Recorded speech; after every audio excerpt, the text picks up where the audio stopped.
बिस्मिल्लाहिर्रहमानिर्रहीम।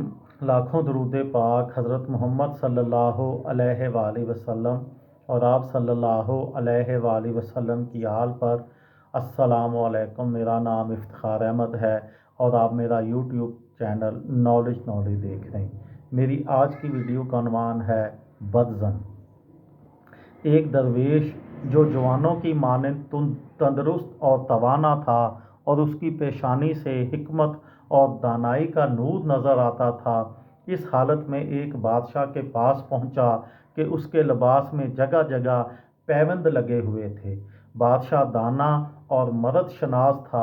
उसने दरवेश से जब गुफ्तगू की तो जान गया कि ये शख्स इसके लिए मुफीद साबित होगा।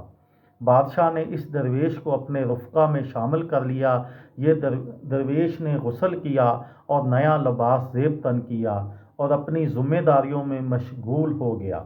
इस दरवेश ने अपनी हिकमत और दानाई से बादशाह के लिए ऐसे मुफीद काम सर अंजाम दिए कि बादशाह ने उससे खुश होकर उसे वज़ीर आज़म के ओहदे पर नामज़द कर दिया।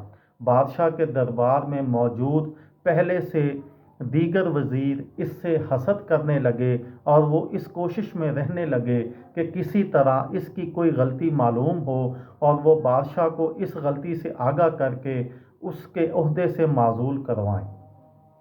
वो दरवेश नहायत अक्लमंद और नेक फितरत था, इसलिए उसके किसी काम में ऐब निकालना उनके लिए मुमकिन ना था। एक अरसा गुजरने के बाद हासदों को एक ऐसी बात मालूम हो ही गई जिसे वो बादशाह को बताकर उससे बदज़न कर सकते थे। वो बात ये थी कि बादशाह के दो ऐसे ग़ुलाम जो बहुत खूबसूरत थे और बादशाह उन्हें बहुत ज़्यादा अजीज़ रखता था, उनकी दोस्ती उस दरवेश से हो गई। ये दोनों ग़ुलाम भी इस दरवेश की सोहबत को पसंद करते थे और अक्सर फरागत के लम्हात में उस दरवेश के पास चले जाते थे। दरवेश उनके साथ नहायत नरमी से पेश आता और उन्हें अक्ल व फ़हम की बातें बताता था।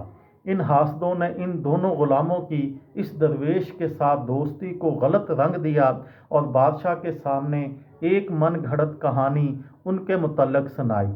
इन हासदों ने बादशाह से कहा कि वो दरवेश बदचलन है और वो बादशाह इन खूबसूरत ग़ुलामों को बहका रहा है। बादशाह ने उनकी किसी बात पर यकीन ना किया बल्कि उल्टा इन हासदों को बुरा भला कहा।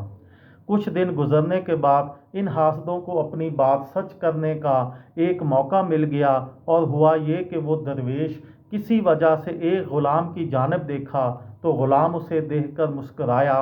हासद चूँकि हर वक्त इसी ताक में रहते थे किसी तरह दरवेश को झूठा करें, उन्होंने बादशाह को ये सब कुछ दिखा दिया।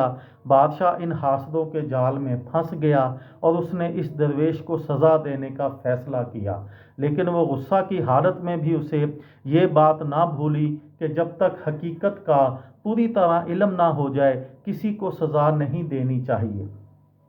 इसने इस दरवेश को अपने पास बुलाया और कहा कि मैं तुम्हारे मुतल्लक समझता था कि तुम्हें वज़ीर आज़म के ओहदे पर फायज़ किया है।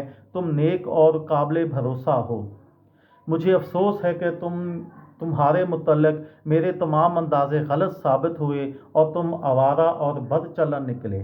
फिर बादशाह ने इस दरवेश को अपने ग़ुलाम के साथ नज़र मिलाना और आगे से मुस्कुराना इन सब से आगाह किया और कहा कि अब तू खुद ही फैसला कर, तुझे क्या सज़ा दी जाए। दरवेश ने जब बादशाह की बात सुनी तो जान गया कि ये सब हासदों का किया धरा है। उसने नहायत मुअद्दब होकर बादशाह से कहा, आप बादशाह हैं तो सज़ा मुझे देना चाहें मुझे मंजूर है, लेकिन इस बात में कोई हकीकत नहीं है और आपके ग़ुलामों से मेरे ताल्लुकात ऐसे हरगिज़ नहीं जैसा आपको बताया गया है। मैं भी जवानी के दिनों में बहुत खूबसूरत था और जब मैं उन ग़ुलामों को देखता हूँ तो मुझे अपनी जवानी याद आ जाती है। मैं अपने इन खुशगवार दिनों को याद रखने के लिए इनसे रवाबत रखता हूँ। बादशाह ने जब इस दरवेश की ये बात सुनी तो उसे दुरुस्त जाना और उसकी तारीफ़ की और उसे इनाम व इकराम से नवाजा। फिर बादशाह ने उन हासदों को बुलाया और उन्हें ज़लील व रुसवा करने के बाद सज़ा सुनाई। ये थी मेरी आज की वीडियो।